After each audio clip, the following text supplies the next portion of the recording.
சந்தோஷமாகவும் வாழ்க்கை பிரகாசமாக இருக்கணும்னு இறைவனை வேண்டி முன்னோர்களுக்கெல்லாம் வேண்டியதெல்லாம் படித்து காலையில் சூரிய நமஸ்காரம் பண்ணிட்டு வந்து வீட்டில் குடும்பத்தோட ஸ்வீட்டை சாப்பிட்டீங்கன்னா வாழ்க்கையில் ஆரம்பிக்கும் போது இனிப்பான இதோடு ஆரம்பிக்கணுங்கிறதுனால காலையில் ஸ்வீட்டை சாப்பிட்டு வந்து நம்ம தீபாவளிக்காக பட்டாசுலாம் கொளுத்தி வாழ்க்கை பிரகாசமாக இருக்கணும்னு கொண்டாடுறோம்.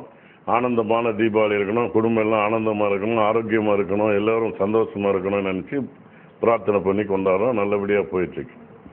நீங்கள் சொல்லுங்கம்மா, இந்த வருஷம் தீபாவளி பண்டிகை நீங்கள் எப்படி கொண்டாடுறீங்க, உங்கள் பசங்க எப்படி கொண்டாடுறாங்க, என்ன பிளான் பண்ணிருக்கீங்க தீபாவளி? அனைவருக்கும் எங்களது இனிய தீபாவளி நல்வாழ்த்துக்கள். எங்கள் குடும்பம் ஏற்கனவே இனிப்பு குடும்பம்ன்றனால இனிப்புக்கு பஞ்சம் இல்லாமல் நல்லபடியாக எல்லா குழந்தைங்களும் சேர்ந்து குடும்பம் பெரிய குடும்பம்ன்றனால குழந்தைங்க ரொம்ப ஜாஸ்தி, எல்லாரும் நல்லா சந்தோஷமாக கொண்டாடிட்டு இருக்கோம் இந்த தீபாவளியை. அனைவருக்கும் எங்களது இனிய தீபாவளி நல்வாழ்த்துக்கள்.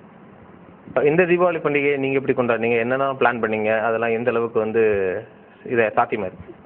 இந்த தீபாவளி ஆக்சுவலாக எங்களுக்கு என்ன சொல்கிறது, புது விதமான பட்டாசு ஜாஸ்தியாக கொண்டாடியிருக்கோம். ஸ்வீட்ஸ் ஆஸ் யூஷுவல் நாங்கள் முதல்ல அழகாக டேஸ்ட் பண்ணியாச்சு. ஸோ இந்த தீபாவளி எங்களுக்கு ஒரு கலர்ஃபுல் தீபாவளினே சொல்லலாம். இன்றைக்கு இருக்கிற இந்த மகிழ்ச்சியும் சந்தோஷமும் உற்சாகம் ஒவ்வொரு நாளும் தொடர வேண்டும் என்பதுதான் அனைத்து மக்களோட எதிர்பார்ப்பும் எண்ணமும் அவங்க இருக்கு.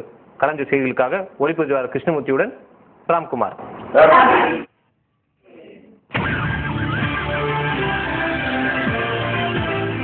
ஆஸ்திரேலியாவில் ராஜபக்சேவுக்கு எதிரான போர்க்குற்ற வழக்கு திடீர் நிறுத்தம்.